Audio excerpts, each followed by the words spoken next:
আসসালামু আলাইকুম। আবারও চলে আসলাম আপনাদের মাঝে আরেকটি ভিডিও নিয়ে। আজকে আমরা একটি এলজি মনিটর নিয়ে কথা বলবো এবং এটি কি সমস্যা আপনারা দেখতে পাচ্ছেন।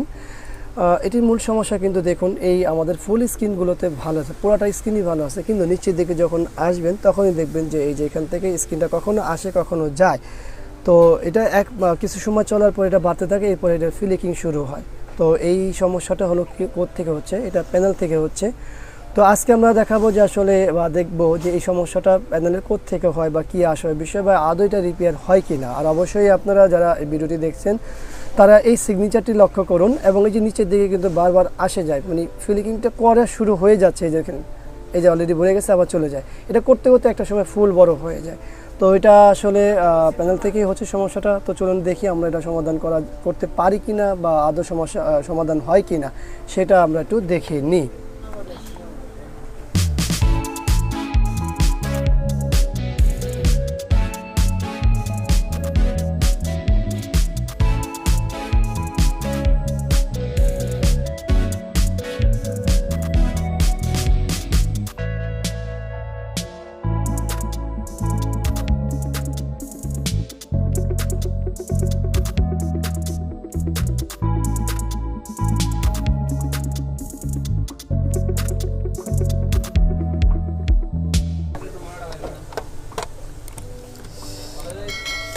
এই হলো আমাদের মনিটরের ব্যাকপার্টটি খোলা হয়ে গেল। আপনারা দেখতে পাচ্ছেন আমাদের মূল মনিটরটির প্যানেল যেটি আছে, প্যানেলটির ত্রিকোণ বোর্ড এইটি, এবং এটি হলো কার্ড, ভিডিও কার্ড। তো আমাদের সমস্যা কোথায় আছে, এখানে দেখতে পাচ্ছেন এই একটি ডিসি টু ডিসি আইসি ব্যবহার করা হয়েছে, আর এই পাশে আমাদের কফের যে ভোল্টেজগুলো আছে সেটা সাপ্লাই করা হয়েছে। এই পাশেও একই কাজ করা হয়েছে, ভোল্টেজ সাপ্লাই করা হয়েছে।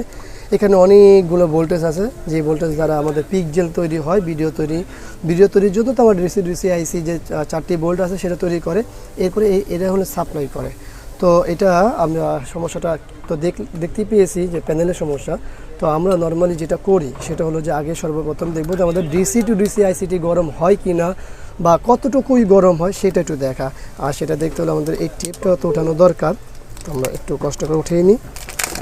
এই তো আমাদের কিন্তু ছবি চলে আসে, এই হলো দাগ। তো আমরা চলুন এখানে হাত দিয়ে দেখি কি এটা গরম হচ্ছে, কিন্তু অতিরিক্ত না, একেবারে নর্মালও না।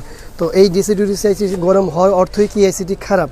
না, এই আইসিটি গরম হওয়ার অর্থই এটা না যেটা খারাপ। তো এটার খারাপ হওয়ার পিছনে অনেক কারণ থাকে, কিন্তু এই সমস্যার জন্য এই আইসিটি খারাপ না। আর আমাদের এই ভিডিওটির উদ্দেশ্য হলো শুধুমাত্র ব্যবহারকারী যারা আছেন তাদের উদ্দেশ্য তৈরি করা। তো আমরা যতটুকু পারি ততটুকু ইনফরমেশন আপনাদের মাঝে শেয়ার করব। তো চলুন আমরা আমাদের মূল কাজগুলো করার চেষ্টা করি।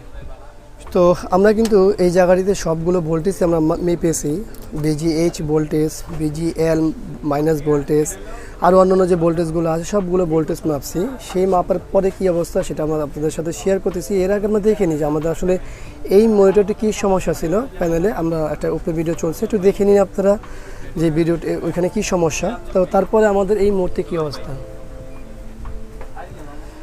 তো চলুন আমরা একটু দেখে নিই আগে।